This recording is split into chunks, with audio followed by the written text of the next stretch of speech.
प्रकरण 4 आहे. प्रकरणाचं नाव आहे परम अवधूत. त्यांना संसाराप्रती द्वेष नसतो, त्यांना कशाचीच इच्छा नसते, आत्मसाक्षात्काराची देखील नाही.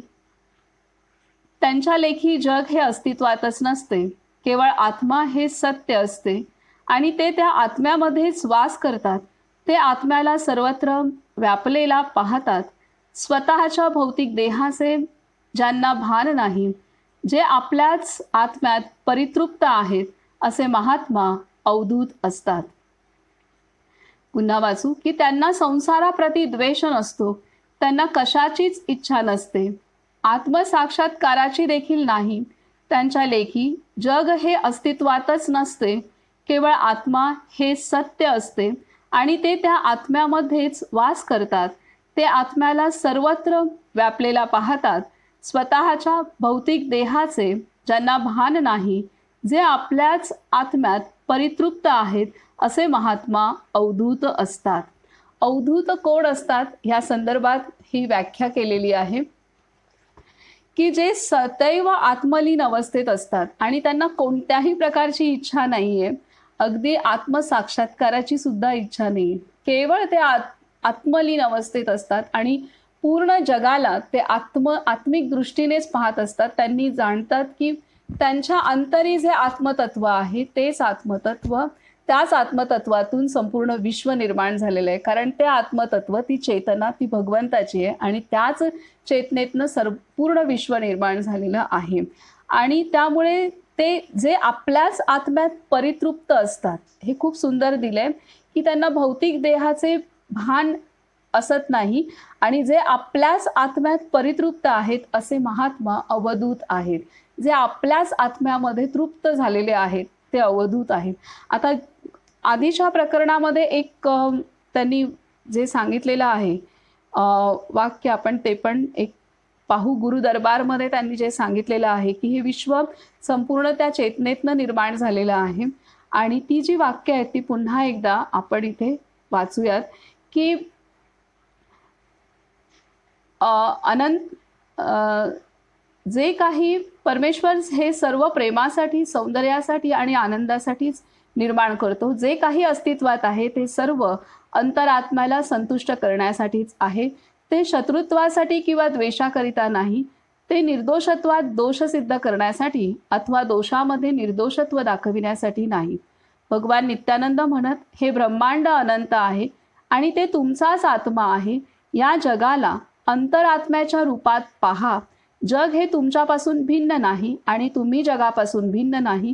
हाच वेदांत आहे, हीच भक्ती आहे आणि हीच पूजा आहे. तुमच्याच अंतरी तुमचा राम वास करतो आहे. तर आता ही अवधूत अवस्था आहे. इथे त्यांनी भक्ती काय आहे, भक्ती वेदांत म्हणजे काय, भक्ती म्हणजे काय आणि खरी पूजा म्हणजे काय, हे त्यांनी स्पष्ट केलेलं आहे की हे संपूर्ण जग ज्या चेतनेतनं निर्माण झालंय, ती चेतना आपल्या अंतरी आत्मरूपाने आहे, अंतरात्म्याच्या रूपाने आहे. आणि त्यामुळे ते काय सांगतायत, म्हणून आपले सर्व संत आणि हे अवधूत अवस्थेत असणारे महायोगी हे आपल्या अंतरात्म्यातच लीन असतात. त्यामध्येच ते पूर्णतः तृप्त असतात. आपल्या आत्म्यातच ते तृप्त असतात, सदैव आत्मलीन अवस्थेमध्ये असतात आणि त्या अवस्थेतूनच ते संपूर्ण विश्वाला अंतरात्म्याच्या रूपात पाहतात. विश्व आपल्यात आहे आणि ते विश्वात आहे, या रूपाने ते पाहत असतात. आणि असं पाहणं म्हणजेच वेदांत आहे की सर्व काही परमेश्वर आहे. आणि असं पाहणं म्हणजेच पूजा आहे आणि असं पाहणं म्हणजेच भक्ती आहे, हे त्यांनी सांगितलेलं आहे. आणि असं पाहणं म्हणजेच जे भगवंताचं तत्व आहे ते आपल्याच अंतरी आहे. इथे तुमच्याच अंतरी तुमचा राम वास करत आहे. प्रत्येकाच्या अंतरी ते तत्व, भगवंताचं तत्व वास करत आहे. तर ह्या अवस्थेत हे अवधूत राहत असतात. आता पुढे सांगतात, गुरुदेव श्री नित्यानंद हे साक्षात्कारी पुरुष होते. ते परब्रह्माशी एकरूप झालेले होते. ईश्वरामध्ये दृढतेने स्थित आणि निमग्न असून सुद्धा त्यांनी आपल्या भक्तांच्या कल्याणार्थ सक्रियपणे कार्य केले. त्यांची इंद्रिये स्वाभाविकपणे अंतर्मुख झालेली होती. त्यांचे नेत्र अर्धोन्मिलित असले तरीही त्यांची दृष्टी बाह्य रूपांकडे वा गुणांकडे आकृष्ट होत नसे आपले लक्ष अंतरी एकाग्र करून ते अंतरात्म्याच्या प्रकाशामध्ये विसावत हठयोग प्रदीपिकेमध्ये याचे वर्णन अशा प्रकारे केलेले आहे. अंतर्लक्षो बहिर्दृष्टो निमेषोन्मेष वर्जिता. अर्थात यामध्ये शांभवी मुद्रेचे वर्णन अशा प्रकारे केलेले आहे. लक्ष अंतर्मुख असते, पण डोळ्यांची उघडझाप न होता नजर बाहेर असते. श्री गुरुदेव बहुतेक वेळा याच अवस्थेत असत. महान संत तुकाराम महाराज म्हणतात, विषय तो त्यांचा झाला नारायण, त्यांचा एकमात्र विषय होता नारायण. श्री गुरुदेव अंतरात्म्यात सतत तल्लीन असत. त्यांची दृष्टी अंतर्मुखी असे. त्यांचे कर्णेंद्रिय सर्व नादांच्या मुळाशी असलेल्या महामंत्रात लीन झाले होते. त्यांचा प्राण अंतरीच्या सुगंधाशी एकरूप झाला होता. त्यांचे रसनेंद्रिय या जगताच्या सर्व माधुर्याचा स्रोत असलेल्या परमामृताशी म्हणजे महारसाशी समरस झाले होते. अशा स्थितीमध्ये इंद्रिये अंतरातील परमानंद रूपी सागरापासून दूर कशी जाऊ शकतील. उपनिषदात म्हटले आहे, रसो वै सहा. ते तत्व म्हणजे खरोखरच शुद्ध अमृत आहे. आत्मनिमग्नतेची ती स्थिती अमृतासम सुस्वादू असते आणि ती प्रेमाने ओथंबलेली, आनंदाने भरलेली, सुखाने परिपूर्ण व शांतीपूर्ण असते. सर्व संतांनी ह्या अंतरस्थितीचे वर्णन केलेले आहे. जर एखादा मनुष्य भगवान नित्यानंदांकडे येऊन आपल्या साऱ्या उणिवांबद्दल सांगू लागला तर गुरुदेव त्याला म्हणत, सर्व काही तुझ्या अंतरात्म्यात आहे, सर्व काही तुझ्या अंतरात आहे, कशाला रडतोस? अंतरात शोध घे, अंतरात तुला सर्व काही सापडेल. ज्यावेळी गुरुदेव आत्मानंदात पूर्णपणे निमग्न झालेले असत त्यावेळी त्यांच्या दर्शनाला कोण आले हे गुरुदेवांकरिता महत्त्वाचे नसे. एखादी मोठी आसामी जरी दर्शनाला आली तरी गुरुदेवांना डोळे उघडण्यास आणि आपले लक्ष बहिर्मुख करण्यास फार वेळ लागे. याचे कारण होते की ते अंतरात फार खोलवर गेलेले असत. तर काही वेळा ते एखाद्याला ताबडतोब उत्तर देत आणि म्हणत, सर्व काही तुझ्या अंतरात आहे, सर्व काही अंतरी आहे. असे ते साधकांना केवळ सांगतच नसत तर गुरुदेव स्वतः या सत्याचे जिवंत उदाहरण होते. त्यांना खरोखरच अंतरात सर्व काही प्राप्त झालेले होते. तुकाराम महाराज म्हणतात, बोले तैसा चाले त्याची वंदावी पावली. जो इतरांना उपदेश केल्याप्रमाणे स्वतः वागतो त्याला वंदन करा. असा मनुष्य दिव्य असतो, तो स्वतःच परमेश्वर असतो. श्री नित्यानंद त्या शिकविणीच्या सत्याचे चालते बोलते उदाहरण होते. आता इथे त्यांनी आपणाला परम अवधूत अवस्था सांगितलेली आहे आणि ह्या अवधूत अवस्थेमध्ये असलेल्या गुरुदेवांना म्हणजेच भगवान नित्यानंदांना कोणत्याही गोष्टीची इच्छा वासना नव्हती. अगदी आत्मसाक्षात्काराची सुद्धा नव्हती. ते सदैव आपल्या अंतरी असलेल्या आत्मस्थितीमध्ये अंतरात्म्याच्या अनुभूतीतच स्थित असायचे आणि त्यामुळे त्यांची दृष्टी म्हणजे अर्धोन्मिलित म्हणजे अर्धे डोळे उघडे अर्धे बंद अशी दृष्टी, बारीक दृष्टी. आणि तशी दृष्टी जरी असेल तरी सुद्धा ते जगातल्या गोष्टींकडे पाहत नसत. त्यांची अंतर्दृष्टीच ती असायची. डोळे जरी अर्ध उघडलेले असले तरी सुद्धा बाह्य दृष्टीकडे त्यांचं लक्ष नसायचं. तर त्यांचं पूर्ण आत्मलीन अवस्थेत ते असायचे आणि त्यांच्याकडे येणाऱ्या साधकांना सुद्धा ते तेच सांगायचे, तुम्हाला जे काही हवं आहे, जे काही आवश्यक आहे, मग ते संसारातलं असो किंवा अध्यात्मातलं असो, ते सर्व तुमच्याच अंतरी आहे. आपल्या अंतरी शोध घ्या हे ते सांगत आहेत. आणि इथे त्यांनी दिलंय की आपले संत असतात ते सदैव अंतरी असतात. त्यामुळे त्यांना जे शब्दस्पर्श रूप रस गंध हे आहेत ते सर्व त्यांच्या अंतरात्म्यातून प्राप्त होतात. आणि मग ते रसाचे अनुभव कसे, गंधाचे अनुभव, सुगंधाचे अनुभव, अमृत रसाचे अनुभव, स्पर्शाचे अनुभव, त्यानंतर नादाचे अनुभव त्यांना आतूनच सर्व काही प्राप्त होत होते. तर तेच आपल्या साधकांना पण मार्गदर्शन करायचे की काही हवं असेल तरी सुद्धा तुम्ही आपल्याच अंतरी शोध घ्या, तिथं ते प्राप्त होणार आहे. पुढे सांगतायत अंतर साम्राज्य. पुढचं शीर्षक आहे अंतर साम्राज्य. मनुष्य जातीला विशिष्ट रूपे, रस, ध्वनी, गंध व स्पर्श प्रिय असतात. परंतु बाह्य इंद्रिय सुखांपेक्षा अंतरातील सुख कितीतरी श्रेष्ठ आहे. बाहेर जे जे अस्तित्वात आहे ते सर्व अंतरी सूक्ष्म रूपाने पूर्णतः विद्यमान आहे. तुमच्या अंतरात शोध घ्या असे सांगून गुरुदेव भक्तांना त्यांच्या स्वतःच्या अंतरातील साम्राज्याचा शोध घेण्यास प्रेरित करीत आणि ते स्वतः सदैव आपल्या अंतरात निमग्न असत. आपल्या अंतरात एक दिव्य प्रकाश असतो. या मनोहर प्रकाशाकडे पाहताना योगीजन स्वतःला विसरून जातात. खरोखरच कुठलीही भाषा, कुठलेही शब्द या परमोत्कृष्ट प्रकाशाचे वर्णन करू शकत नाहीत. एका दृष्टीने पाहता हे शरीर म्हणजे मांसाचे एक गाठोडे आहे, जे नाशवंत पदार्थांनी भरलेले असून कुरूप आणि अशुद्ध आहे. एखाद्या मनुष्याचा जेव्हा मृत्यू होतो आणि त्याच्यातील दिव्य चैतन्य एका लहानशा ज्योतीच्या रूपात देह सोडून जाते, तेव्हा ते शव पाहायलाही अनेक लोक घाबरतात. जरी त्या देहावर आधी खूप प्रेम केलेले असले तरी त्याच्यातील चैतन्याचा प्रकाश निघून गेल्यावर तुम्हाला ते बघण्याची देखील घृणा वाटते. तुमची नजर दुसरीकडे वळते. किती अप्रतिम सौंदर्य असेल त्या दिव्य चैतन्याचे, ज्याच्यामुळे ते शरीर तेजस्वी, प्रेम करण्याजोगे, सुंदर आणि चांगुलपणाने भरलेले दिसले. तो प्रकाश केवढा दैदिप्यमान, केवढा शक्तिशाली असेल, त्याचे माधुर्य केवढे असेल, हे सर्व तोच जाणतो ज्याने आपल्या अंतरात्म्यामध्ये स्वतःला विलीन केलेले आहे. भगवान नित्यानंद म्हणत असत, अरे जीवा, तू ते अंतःसौंदर्य पाहिले पाहिजेस. तू किती मधुर, किती मोहक, किती आनंदपूर्ण आहे. अंतरातील त्या सागराचा एक थेंब देखील बाहेर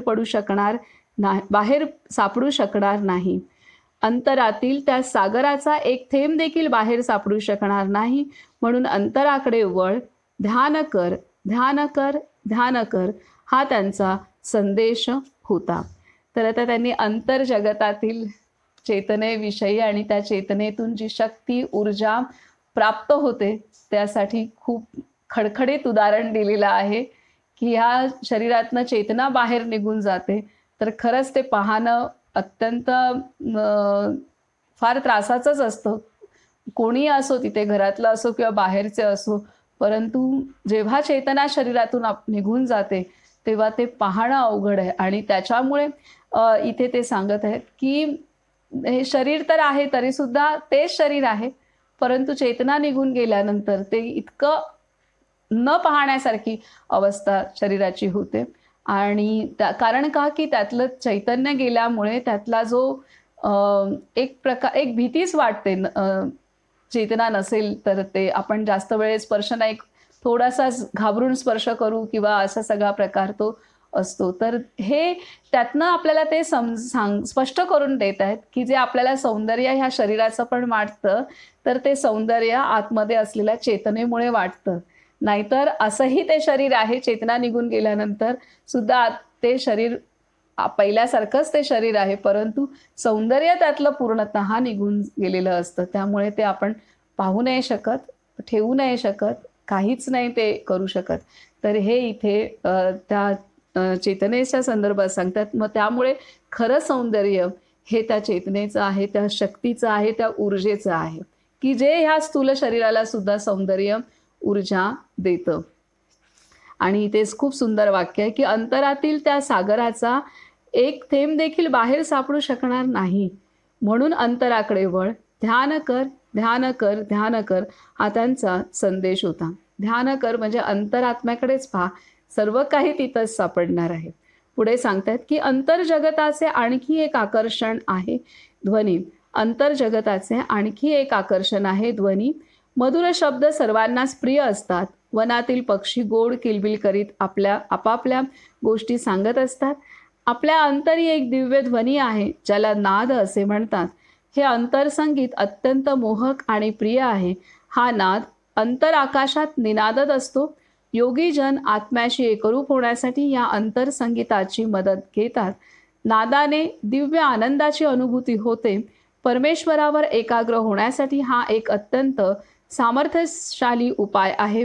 नाद वेगवेगळ्या प्रकारचे असतात आणि शास्त्रीय ग्रंथांमध्ये सांगितले आहे की या नादाचे योग्य रीतीने श्रवण केल्याने तुमचे दुःख आणि तुमच्या व्यथा भस्मसात होतात आणि तुम्ही कुठल्याही प्रकारच्या अंधकारापासून मुक्त होऊन जाता. या अंतरसंगीताद्वारे तुम्ही अनुभवातीत अवस्था प्राप्त करू शकता. जो साधक स्वतःला या नादामध्ये हरवून टाकतो तो परमात्म्यामध्ये विलीन होतो. भगवान नित्यानंद म्हणत, बाह्य संगीत काय आहे? अंतरसंगीत ऐका, त्यात परमोच्च तृप्ती आहे. ते आत्म्याचे संगीत आहे. मन अंतर्मुख करून ऐका. तर आता इथे आपल्याला चितशक्ती विलासमध्ये आपण कसे बाबा मुक्तानंदांना वेगवेगळे ध्वनी ऐकायला आले आणि मग त्या ध्वनींमध्ये अगदी ओंकार ध्वनीपासून पूर्णतः समुद्राची गर्जना, त्यानंतर मेघांचा कडकडाट, एवढे सगळे प्रकारचे नाद ऐकायला. आणि त्यांनी हेही सांगितलंय तिथे की जे संगीत आपण बाहेर ऐकतो ते संगीत ह्या नादांच्या पुढे काहीच नाही आहे. इतके ते ध्वनी अनाहत नाद हे मधुर आणि पूर्णतः आल्हाददायक असतात हे त्यांनी सांगितलेलं आहे. आणि त्यामुळे ते आत्म्याचे नाद आहेत. बाहेरचे जे नाद आहेत ते निर्माण केलेले आहेत नाद, जे एखाद्या इन्स्ट्रुमेंटच्या सहाय्याने ते तयार केले जातात, निर्माण केले जातात. परंतु जो आत्म्याचा नाद आहे तो आत्म्याचा नाद तो कितीतरी पटीने त्याचं सौंदर्य आहे. आता पुढे सांगतात की बाह्य संगीत काय आहे? अंतरसंगीत ऐका, त्यात परमोच्च तृप्ती आहे. ते आत्म्याचे संगीत आहे. मन अंतर्मुख करून ऐका. पुढे सांगतात, अंतरातून आकृष्ट करणारी तिसरी सूक्ष्म जाणीव आहे रस आणि किंवा स्वाद म्हणजे चव. यामुळे आपण अप्रतिम स्वादाची संवेदना अनुभवतो. नादाचे श्रवण करताना मन कर्णेंद्रियाच्या मुळाशी एकाग्र झालेले असते आणि जीभवर खेचली जाऊन ती टाळूमध्ये लटकते. मग आंतरिक आनंदामुळे मस्तकाच्या ऊर्ध्व भागात सहस्त्रार नामक सहस्त्रदल कमळातून अमृत पाझरू लागते. या अमृताच्या अगदी छोट्याशा थेंबाचेही माधुर्य इतके अलौकिक असते की बाह्य जगतातील सगळी मिष्ठान्ने देखील याच्या समोर फिकी पडतात. भगवान नित्यानंद म्हणतात, या अमृताचे पान करा, तो अंतरात्म्याचा रस आहे. पुढे सांगतायत, नंतर आहे अंतर सुगंध. जेव्हा योगीजनांचे मन व प्राण हे भ्रूमध्यातील आज्ञाचक्रावर केंद्रित होतात तेव्हा त्यांना दिव्य सुगंधाचा अनुभव येऊ शकतो आणि कधीकधी आसपास असणाऱ्या इतर लोकांना सुद्धा अशा योगांमधून बाहेर पडणारा हा दिव्य सुगंध अनुभवास येतो. तर हे सुगंधाचा अनुभव पुन्हा सांगता येते. आणि नंतर आहे आपल्या अंतरी असलेली पाचवी संपदा म्हणजे स्पर्शाची जाणीव. जेव्हा हृदयचक्र उघडते तेव्हा प्राण शरीराच्या रोमारोमातून आनंद प्रसारित करतो. मग मनुष्य या दिव्य स्पर्शाचा आनंद अनुभवतो. या आनंदामुळे योगी हर्षोन्मत्त होऊन जातो. तो आनंदाने नाचू लागतो, उड्या मारू लागतो. त्याच्यामध्ये आत्यंतिक प्रेम ओथंबून वाहू लागते. त्याच्या सर्व कामना पूर्ण होतात आणि त्याला आपल्या सद्भाग्याचे नवल वाटू लागते. भगवान नित्यानंद आपल्या भक्तांना नेहमी सांगत, तुझा सारा आनंद तुझ्याच अंतरी पूर्णतेने आहे. तर इथे अंतरात्म्याचे जे अंतरात्म्यातून आपण ह्या गोष्टी जे बाहेर आपण विषय शोधतो ते सर्व काही आपण आपल्या अंतरी सुद्धा प्राप्त करू शकतो.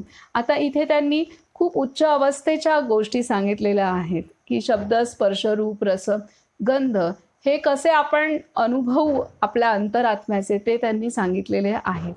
परंतु आपण जेव्हा आपण थोडंसं जरी अंतर्मुख होण्याचा प्रयत्न केला तरी सुद्धा आपणाला जे शांतता, जे सुख, जे समाधान, जे धैर्य, जे आत्मीयता प्राप्त होते ती सुद्धा लाख मोलाची आहे. ती सुद्धा जी आपण बाहेर शोधत असतो. बाहेर आपण कोणतरी आपल्याला काही सल्ला देईल का? कोणतरी आपल्याला काही थोडंसं धीर देईल का? कोणतरी आपल्याशी थोडेसे प्रेमाचे शब्द, आपलेपणाचे शब्द बोलेल का?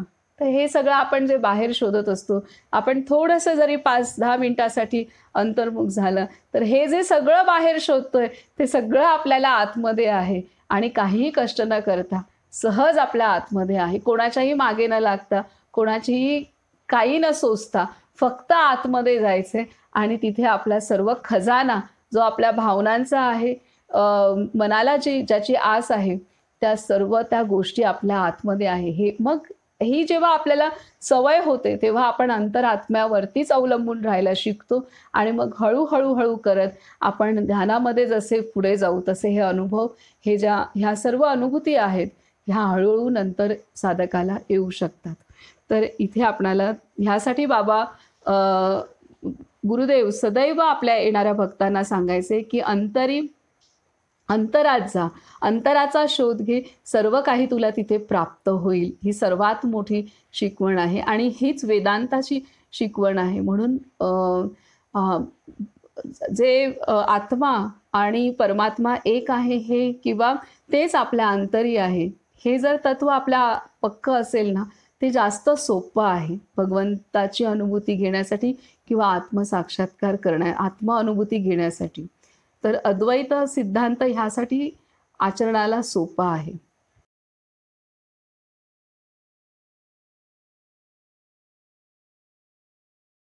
पुढे सांगतात की आता पुढचा मुद्दा आहे की परमोच्च अवस्था. परमोच्च अवस्था हे पुढचं टॉपिक आहे. श्री गुरुदेवांच्या महानतेला आणि त्यांच्या अंतर ऐश्वर्याला सीमा नाही. श्री गुरुदेवांच्या महानतेला आणि त्यांच्या अंतर ऐश्वर्याला सीमा नाही. एखाद्या मनुष्याला ते कदाचित त्याच्यासारखे सामान्य वाटतील, परंतु गुरुदेव त्यांच्या विशुद्धावस्थेत परमात्म्याशी एकरूप होऊन मनुष्य देहाच्या रूपात प्रकटले होते. या बोधाने हे स्पष्ट होते की गुरुदेव वर्णन करण्याच्या पलीकडे आहेत, परंतु कोणत्या ना कोणत्या प्रकारे त्यांचे वर्णन करण्याचे समाधान मनाला हवे असते. म्हणून असे म्हणता येईल की गुरुदेव एक परम अवधूत होते. श्री गुरुदेव नेहमी जागेच असत. त्यांना कोणी कधीही झोपलेले पाहिले नाही. काही वेळा मी त्यांच्या वैकुंठ आश्रमात पुष्कळ दिवस वास्तव्य केले, पण मी त्यांना झोपलेले कधीच पाहिले नाही. अनेक संतांकडून मी ऐकले आहे की महात्मे झोपत नाहीत. सिद्ध पुरुष हे निद्रावस्थेच्या पलीकडे गेलेले असतात. वेदांमध्ये मनुष्याच्या 4 अवस्थांचे वर्णन केले गेले आहे, ज्यांची प्रत्यक्ष अनुभूती करता येते.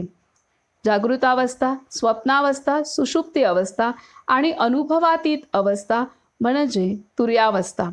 स्थूल शरीरामध्ये आणि स्थूल शरीराद्वारे घडणाऱ्या सर्व कृती जागृत अवस्थेत समाविष्ट असतात. ह्या कृती पंचमहाभूते, पंच ज्ञानेंद्रिये, पंचकर्मेंद्रिये आणि अंतःकरण चतुष्टय यांपासून उद्भवतात. स्वप्नावस्था ही सूक्ष्म शरीरात असते. सुषुप्ती अवस्था ही कारण शरीरात असते. प्रत्येकाने या 3 अवस्था अनुभवल्या आहेत, पण या तिन्हीच्या पलीकडे एक चौथी अवस्था आहे, जिला तुरीया किंवा अनुभवातीत अवस्था म्हणतात. योगीजन कारण शरीराच्या पलीकडे जाण्याचा अभ्यास करून या तुरीयावस्थेच्या महाकारण शरीरात राहतात आणि याच्याही पलीकडील अवस्था आहे तुर्यातीत अवस्था, जी सिद्धांची अवस्था आहे. ही अवस्था वर्णनातीत आहे. बृहतच्या पालो उपनिषदात म्हटले आहे, यत्र न सूर्यस्तपती, यत्र न वायुर्वाती, यत्र न चंद्रमा भाती, यत्र न नक्षत्राणि भान्ति, यत्र नाग्निर्दहति, यत्र न मृत्युः प्रविशति, यत्र न दुःखाति प्रविशन्ति, सदानंदं परमानंदं सत्यं शाश्वतं सदाशिवं ब्रह्मादि वंदितं योगिध्येयं परमपदं यत्र गत्वा न निवर्तन्ते योगिनः. अर्थात ती सूर्याचा ताप, वायूचे वाहने आणि चंद्राची शीतलता यांच्याही पलीकडे आहे. ती नक्षत्रांचा प्रकाश आणि अग्नीची दाहकता यांच्याही पलीकडे आहे. ती दुःखाच्या आणि मृत्यूच्या पलीकडे आहे. ती परम आनंदमय, शाश्वत आणि शांतीपूर्ण आहे.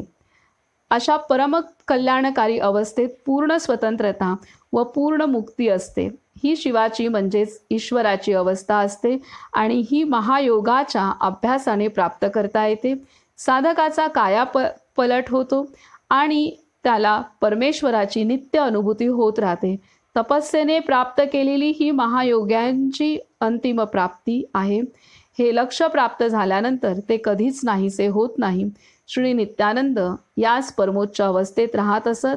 ह्या अवस्थेत जो वास करतो त्याला अवधूत असे म्हणतात. श्री गुरुदेव गणेशपुरीत राहत, जिथे तीनही ऋतूत हवामान पराकोटीचे असते. उन्हाळा फार कडक, पावसाळ्यात मुसळधार पाऊस आणि हिवाळ्यात कडाक्याची थंडी असते. तरीही गुरुदेव वर्षभर एकाच प्रकारे राहत. हवामानामुळे त्यांना कधी त्रास होत नसे. त्यांच्यावर उष्णतेचा किंवा थंडीचा कुठलाच परिणाम होत नसे. त्यांचा आत्मसंयम असीम होता. ते म्हणत की मनालाच सुखदुःखांचा अनुभव होतो आणि जो देहभावाच्या पलीकडे गेलेला आहे त्याच्यासाठी सर्व ऋतू समानच असतात. आता इथे परमोच्च अवस्था त्यांनी सांगितली आहे की कसे हे परम अवधूत होते. ते कायम तुर्यावस्थेत किंवा तुर्यातीत अवस्थेत होते. ते सांगतात देहभान त्यांना नव्हतं आणि त्यामुळे ते सांगायचे की मनाला हे थंडी लागणं, ऊन लागणं ह्या सगळ्या गोष्टी असतात. मनाच्या ह्या सुखदुःखाच्या गोष्टी आहेत, देहाच्या नाही आहेत हे ते सांगत होते. कारण ते देहभानाच्या पलीकडे आहे, मनाच्या पलीकडे असलेली अवस्थेमध्ये ते आहेत. कायम आत्मलीन अवस्थेमध्ये ते होते. आता इथे त्यांनी 4 अवस्था सांगितलेल्या आहेत की परम अवधूत अवस्था जी आहे किंवा परमोच्च अवस्था. आता 4 अवस्था आपण असतात की आपले 4 प्रकारचे देह आहेत. माऊलींनी पण आपल्याला सांगितलेलं आहे की आपलं व्यक्तिमत्व हे कमळासारखं आहे आणि या कमळाला 4 पाकळ्या आहेत. एक त्यातली पहिली पाकळी ही देहाची आहे, दुसरी आहे मनाची आहे, तिसरी कारण देहाची आहे आणि चौथी ही आत्म्याची आहे. तर आता इथे जे चैतन्य आहे, चेतना आहे, आता इथे जी पहिली पाकळी आहे ती पहिली पाकळीमध्ये जेव्हा आपण असतो तेव्हा आता आपण सगळे जागृत अवस्थेत आहोत. आपण ऐकतोय, बोलतोय, समजून घेण्याचा प्रयत्न करतोय. तर आपण हे शरीराच्या पहिल्या पाकळीने काम करतोय आता सध्या. आणि जेव्हा आपण झोपतो आणि त्या झोपेत जेव्हा स्वप्न होत असतात तर त्या स्वप्नामध्ये जे आहे तर त्या स्वप्नावस्थेमध्ये मन, बुद्धी, चित्त, अहंकार ह्या सगळ्या गोष्टी तिथंही काम करत असतात. ही मनाची दुसरी पाकळी आहे. तिसरी पाकळी ही कारण देहाची पाकळी आहे. तर तिथे कारण देह म्हणजे आपल्या जे सगळं भावना विश्व आहे, जे आपल्याला सुखदुःख वाटतं, हे सगळं भावना विश्व हे कारण देहाशी संबंधित येतं. आणि चौथी आहे ती आत्मतत्वाची. आता आपण जागृतावस्थेमध्ये हे देह म्हणजे कर्मेंद्रिय, ज्ञानेंद्रिय, मन, बुद्धी, चित्त हे सर्व काही जागृतावस्थेत कार्य करत असतात. दुसरी अवस्था आहे की जी स्वप्नावस्था. स्वप्नावस्थेमध्ये देह झोपलेला असतो, परंतु सूक्ष्म शरीर ते पूर्ण गाढ झोपलेलं नसतं. त्यामुळे तिथे ते काम करत असतं आणि त्यामुळे तिथे ते स्वप्नात जातं. जो काही विचार केलेला असेल तर तो तिथे स्वप्नात दिसे. मनी वसे ते स्वप्ने दिसे. तर तिथेही सूक्ष्म शरीराची, सूक्ष्म देहाची, मनाची अवस्था काम करत असते. अगदी तिथे मन, बुद्धी, चित्त, अहंकार सगळंच असतं. अनेकदा एखाद्याला आपल्याला ओरडायचं असेल आणि ते नसेल ओरडता आलं तर स्वप्नामध्ये आपण ते करून टाकतो ती गोष्ट. तर तिथे त्याच्यामुळे तो अहंकारही तिथे काम करत असतोच. तर ह्या सर्व गोष्टी आहेत. त्यानंतर आहे की गाढ निद्रेची सुषुप्ती अवस्था, गाढ निद्रेची अवस्था. तर तिथे कारण देह पर्यंत आपण पूर्ण भावना काही नसतं, म्हणजे सर्व काही सुखदुःखाच्या पलीकडचे ती अवस्था. म्हणजे तिथे कारण देह आपला संबंधित आहे. मन पण पूर्ण विश्रांत अवस्थेत आहे, शरीर पण विश्रांत अवस्था आणि कारण देह पण, भावना विश्व पण तिथे आपलं पूर्णतः शांत झालेलं आहे. चौथी अवस्था आहे की तुर्यावस्था. जेव्हा तो तुर्यावस्थेत आपण आणि त्या चौथ्या अवस्थेमध्ये सर्व म्हणजे जे उच्च कोटीचे साधक आहेत की ती चौथी अवस्था ते साधना करताना अनुभवतात की जी आत्म अवस्था आहे. आणि ह्या चौथ्या अवस्थेमध्येच हे आपले सर्व संत कायम वास करत असतात. आणि त्याही नंतरची एक अवस्था आहे की तुर्यातीत अवस्था, त्याच्याही पलीकडची अवस्था म्हणजे जी ईश्वर अनुभूती आहे.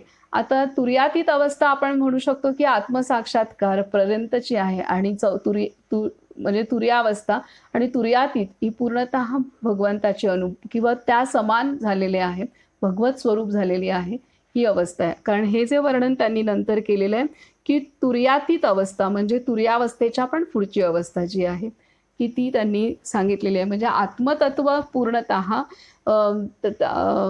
भगवत स्वरूप होतं, तर ती अवस्था त्यांनी वर्णन केली आहे, की ती सूर्याचा ताप, वायूचे वाहने आणि चंद्राची शीतलता यांच्याही पलीकडे आहे. ती नक्षत्रांचा प्रकाश आणि अग्नीची दाहकता यांच्याही पलीकडे आहे. ती दुःखाच्या आणि मृत्यूच्या पलीकडे आहे. ती परम आनंदमय, शाश्वत आणि शांतीपूर्ण आहे. अशा परमकल्याणकारी अवस्थेत पूर्ण स्वतंत्रता व पूर्ण मुक्ती असते. ही शिवाची म्हणजेच ईश्वराची अवस्था असते आणि ही महायोगाच्या अभ्यासाने प्राप्त करता येते. साधकाचा कायापलट होतो व त्याला परमेश्वराची नित्य अनुभूती होत राहते. तपस्येने प्राप्त केलेली ही महायोगाची अंतिम प्राप्ती आहे. हे लक्ष्य प्राप्त झाल्यानंतर ते कधीच नाहीसे होत नाही. श्री नित्यानंद याच परमोच्च अवस्थेत राहत असत. या अवस्थेत जो वास करतो त्याला अवधूत असे म्हणतात. आणि ह्या अवस्थेत भगवान नित्यानंद होते. त्यामुळे त्यांना ते जागृतावस्थेत म्हणजे त्यांना जागृतावस्था, स्वप्नावस्था आणि सुसुप्ती ह्या अवस्थांची आवश्यकताच नव्हती. म्हणजे त्यांना गाढ झोपेची पण आवश्यकता नव्हती. जागृतावस्थेत सुद्धा ते तुरीयावस्थेत होते. स्वप्नावस्था आणि गाढ निद्रा तर ते झोपतच नव्हते. ते सदैव त्या तुरीयावस्थेत होते. म्हणजे त्यांची जागृतावस्था पण तुरीयावस्थाच होती आणि तुरीयावस्था, तुरीयातीत अवस्था ह्यामध्येच ते राहत होते. आणि त्यामुळे त्यांना देहाचं, मनाचं काही भान नाही किंवा त्यांना काही बाधू शकत नाही. कुठलेही सुखदुःख, थंडी, वारा, ऊन, पाऊस काहीही नाही. शिव्या, स्तुती, निंदा हे कुठलंच काही बाधू शकत नव्हतं. अशा अवस्थेत ते होते. तर इथे जी अवस्था आहे आता आपल्या दृष्टीने महत्त्वाचं आहे की जे आपण असं हे करतो की आपण आपली जी कर्म आहेत किंवा मन शुद्ध करण्याच्या दृष्टीने आपण आपल्या अंतरी सत्वगुण वाढेल ह्या दृष्टीने आपण प्रयत्न करतो.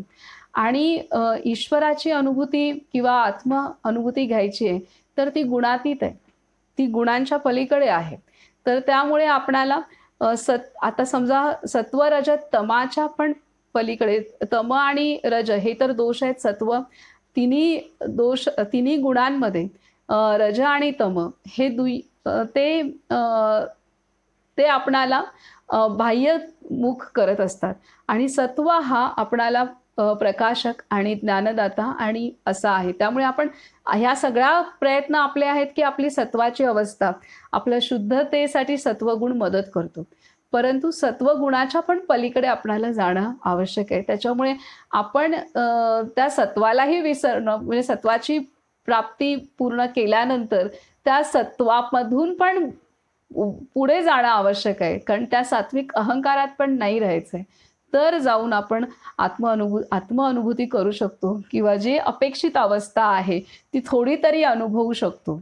तर ती अवस्था सत्वाच्या पलीकडची असलेली आहे. म्हणजे आपल्यासाठी आता ह्या तुर्यावस्था वगैरे ह्या अवस्था येतील हळूहळू. ध्यान वाढवत वाढवत जाऊ तसं ते होणार. परंतु नेहमीच्या पण जीवनामध्ये आहे. म्हणूनच आहे की सत्व चांगल्या कर्माने किंवा चांगलं हे आहे त्यानेही हुरळून न जाणं ही पण महत्त्वाची गोष्ट आहे. कारण त्याच्या पलीकडे जायचं आहे तर ते आवश्यक आहे. आता पुढे आहे तर पुढचा मुद्दा आहे या प्रकरणातला की गुरुदेवांची सर्व व्यापकता. श्री गुरुदेव सर्वांमध्ये समान रूपाने व्याप्त होते. या अखिल विश्वात ईश्वराची निरनिराळी गुरुदेवांची अवस्था सामावलेली आहे. पूर्ण ज्ञानप्राप्ती झालेले योगी म्हणतात की हे विश्व म्हणजे परमात्म्याचा विलास आहे आणि विश्वाच्या प्रत्येक कणात त्याचे दर्शन करता येते. विश्व म्हणजे एखादा घन पदार्थ नाही किंवा अंतिम सत्यही नाही. ते आत्म्याचे एक रूप आहे. दिव्य चैतन्याचा विलास आहे. आनंदाचे एक प्रतीक आहे.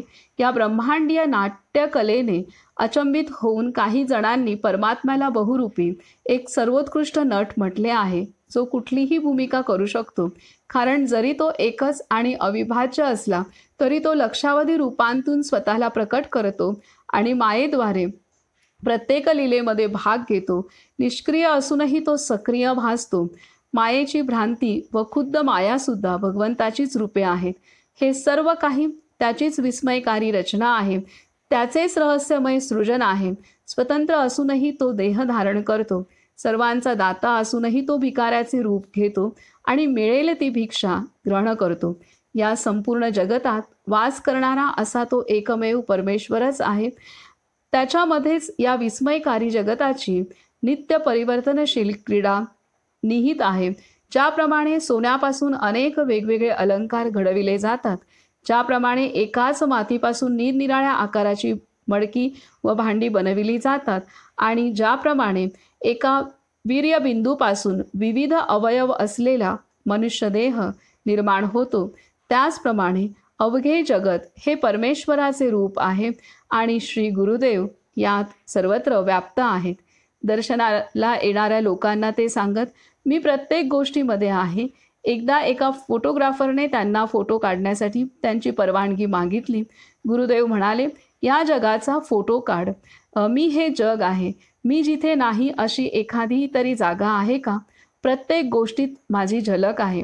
हे विश्व नित्यानंदांशी एकरूप आहे आणि नित्यानंद संपूर्ण विश्वात व्याप्त आहेत. भगवान नित्यानंद हे पूर्ण योगेश्वर होते. या संपूर्ण विश्वात त्यांच्यापासून भिन्न असे काहीही नाही. हे ज्ञान असल्याने ते सदैव नित्यानंदात मस्त असत.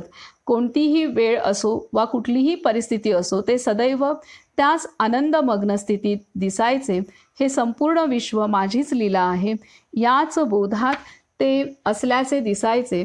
अशा स्पंदित होणाऱ्या झळाळणाऱ्या अनुभूतीमध्ये ते राहत असत.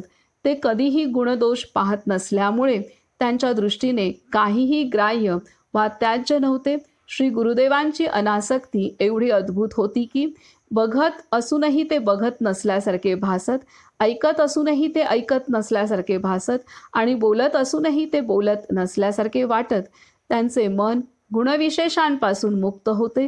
म्हणूनच ते करताही नव्हते व भोगताही नव्हते, प्राप्त करता नव्हते किंवा दाताही नव्हते, सुखी नव्हते किंवा दुःखी नव्हते, इच्छायुक्त नव्हते किंवा निरीच्छही नव्हते. ते ना राजा होते ना रंक, ते जागेही नव्हते अथवा निद्रिस्तही नव्हते, सर्वज्ञ नव्हते किंवा अल्पज्ञही नव्हते. ते समस्त द्वैतांच्या पलीकडे होते. परम स्वतंत्रतेच्या स्थितीत ते अधिष्ठित होते. ते एक सिद्ध होते. आत्मप्रभेच्या तेजाने प्रकाशमान झालेले असे त्यांचे शुद्ध चैतन्यमय रूप होते.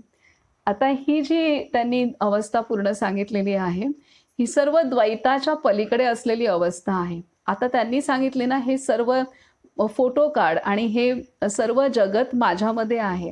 आता नित्यानंद हे देह म्हणून आपल्याला घ्यायचं नाही, तर त्यांनी नित्यानंद स्थिती गाठली होती. ते सदैव आत्मलीन अवस्थेत होते. अंतरात्म्याच्या ठिकाणी ते सदैव त्यांचं चित्त, त्यांचं लक्ष पूर्णतः अंतरात्म्यात होते किंवा त्यांचं मन, बुद्धी, चित्त, अहंकार हे पूर्ण चेतनमय झालं होतं. शरीरातली प्रत्येक पेशी आणि पेशी ही पूर्णतः स्थूल न राहता ती चैतनयुक्त भावनेतच होती पूर्णतः.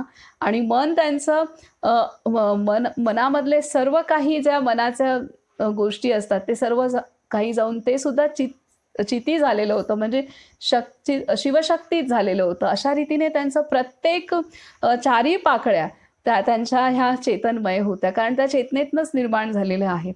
तर त्यामुळे हे सदैव आत्मलीन, सदैव त्याच अवस्थेत असल्यामुळे ते सदैव आनंद स्थितीत, नित्य आनंद, नित्य स्थितीत, नित्य आनंद स्थितीत असायचे. त्याच्यामुळे ती अवस्था आहे. त्यामुळे त्यांनी सांगितलेलं आहे की फोटो, ते काय म्हणाले की दर्शनाला येणाऱ्या लोकांना ते सांगत, मी प्रत्येक गोष्टीमध्ये आहे. एकदा एका फोटोग्राफरने त्यांचा फोटो काढण्यासाठी त्यांची परवानगी मागितली. गुरुदेव म्हणाले, या जगाचा फोटो काढ. मी हे जग आहे. मी जिथे नाही अशी एखादी तरी गोष्ट आहे का? एखादी तरी जागा आहे का? प्रत्येक गोष्टीत माझी झलक आहे. हे विश्व नित्यानंदांशी एकरूप आहे आणि नित्यानंद संपूर्ण विश्वात व्याप्त आहे. तर ही स्थिती आहे, नित्यानंद ही स्थिती आहे. याचा अर्थ ते संपूर्ण जगात व्याप्त आहेत, तर ते देहाने व्याप्त नाही आहेत. ते त्यांनी स्वतः ती अवस्था अनुभवली आहे आणि ह्या विश्वात प्रत्येक ठिकाणी ती अवस्था आहे. नित्य आनंद हीच अवस्था आहे. प्रत्येक रचनेमध्ये, प्रत्येक भागामध्ये, प्रत्येक दिशेमध्ये, प्रत्येक ठिकाणी ही अवस्था आहे. आणि भगवान नित्यानंद आपणाला ते सांगतात की मी म्हणजे मीच विश्व आहे. कारण ते नित्यानंद स्वरूप त्या अवस्था त्यांनी गाठली होती, जी भगवंताची अवस्था आहे. तर त्यामुळे ते द्वैताच्या पलीकडे असलेले होते. तर ही अवस्था आहे आणि ह्या अवस्थेतून आपणाला सुद्धा खूप साऱ्या गोष्टी शिकण्यासारख्या आहेत, की नित्य आनंद अवस्था, की जी भगवंताची अवस्था आहे, त्या अवस्थेत आणि ती अवस्था प्राप्त तेव्हाच होऊ शकते, की जेव्हा आपण आपल्याच अंतरी जातो आणि आपल्या अंतरी ती अवस्था अनुभवतो. तेव्हाच ती बाहेर पण दिसू शकते सर्वत्र. आपल्या अंतरी आपली जी दृष्टी आहे, त्याच दृष्टीने आपण जग पाहत असतो. त्यामुळे आपली ती अवस्था झाली, की आपल्याला संपूर्ण जग हे नित्यानंद युक्तच दिसणार आहे. तर ह्या पद्धतीने नित्यानंद हे तत्व आहे आणि ते तत्व पूर्णतः ते झाले होते. ह्या पद्धतीने आहे. इथं आपण थांबूयात, शांतीपाठ करूयात आणि